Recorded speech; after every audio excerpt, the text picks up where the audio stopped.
Graham Watts.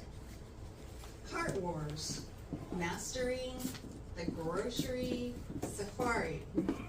Cart Wars, Mastering the Grocery Safari. Graham Watts.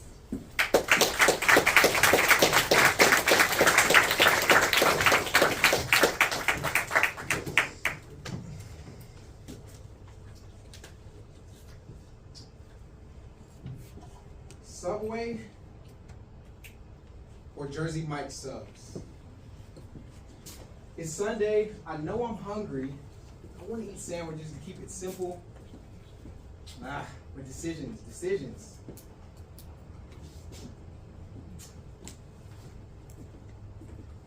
Contest chair, fellow Toastmasters, guests. I don't know about you, but whenever I decide to shop hungry, it's like a game of Hunger Games for myself when I'm in there trying to decide between walking out with exactly what I came for or falling prey to impulse buys and perishable goods that turn against me as soon as I get home. But I decide, you know what?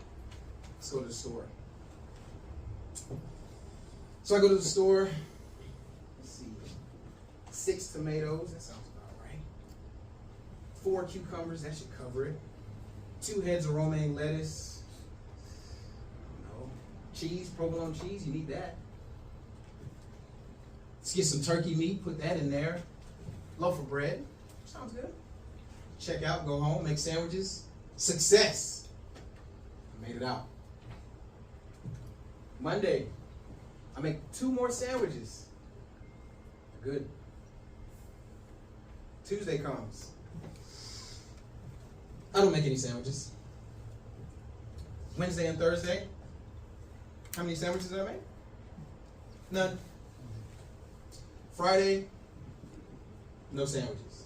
Well, now, the tomatoes are at risk of becoming V8 juice right there on the counter. I sliced the cucumbers too thick, and I have to make an all lettuce sandwich just so I don't waste it. Disaster. It reminds me of a childhood lesson I learned while shopping with my parents.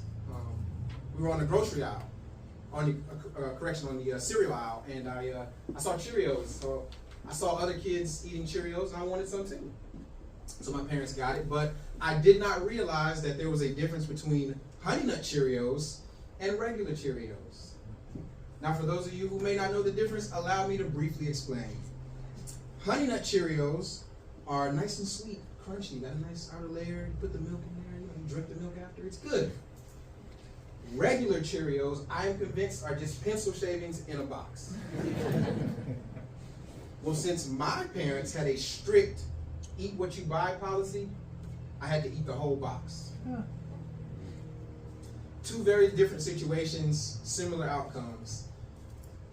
And to avoid this fate now, I say there's 2 rules to follow when you grocery shop to avoid that. 1, do not wander. 2, make a list. You see, if you were on an African safari and the tour guide says, hey, I think you should get out and go explore that patch of brush over there, you wouldn't do it. Listen, I don't know what's over there, but for my own health and safety, I'm going to stay right here in this vehicle. That's the same mentality you have to have in Vons, Rouse, or Sam's. Don't go exploring.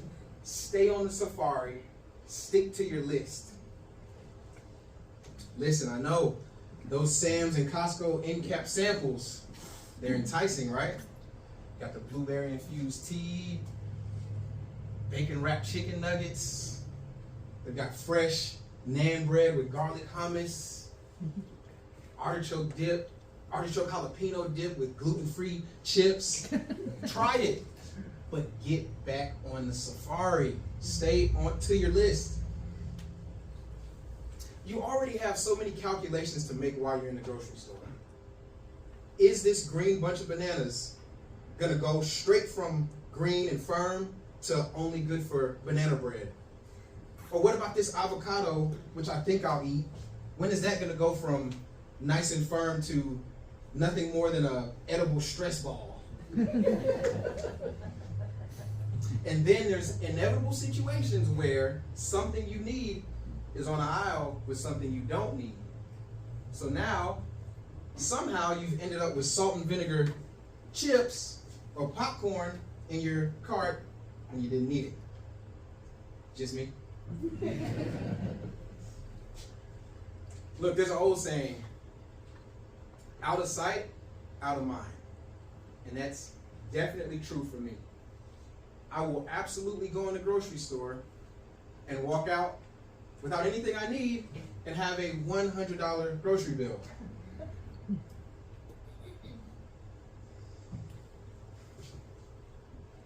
Friends, fellow Toastmasters, yes. Heed this advice. Do not wander. Make a list.